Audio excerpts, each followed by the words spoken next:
मोपा विमानतळाचे कंत्राट घेवपाक 5 कंपन्यो पात्र थारल्यात। तातूंतले 3 कंपन्यांनी ह्या आदींच निविदा सादर केल्यात। ह्या कंपनीच्या विनंतीवेल्यान निविदा सादर करपाची मुदत 25 जुलय मेरेन वाडयल्या।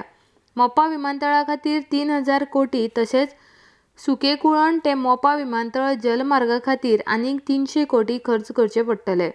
गोंय सरकारान ह्या विमानतळा खातीर लागपी जमीन उपलब्ध करून दिल्ली आसून बाकीचो खर्च कंत्राटदार कंपनीन करचो पडटलो। गोवा सरकाराक चडांत चड पयशे दिवपी कंपनीक हे कंत्राट दितले। सोमारा ह्यो निविदा उगडटले आसून रोखडेच कंत्राटदार निश्चित करतले। कंत्राटदार निश्चित जाले उपरांत बुन्यादी फातर बसोवपाची तारीख पंतप्रधान नरेंद्र मोदी हांच्या सोयीनुसार निश्चित जातली। गोवा विधानसभेचे अधिवेशन 12 ऑगस्ट मेरेन चलतले। ताका लागून अधिवेशन सोंपले उपरांतूच हो सुवाळो जातलो। 16 ते 30 ऑगस्ट ह्या कालावधींत हो सुवाळो आयोजीत करपाचो सरकाराचो विचार आसा। आरडेक्स गोवा ब्युरो रिपोर्ट।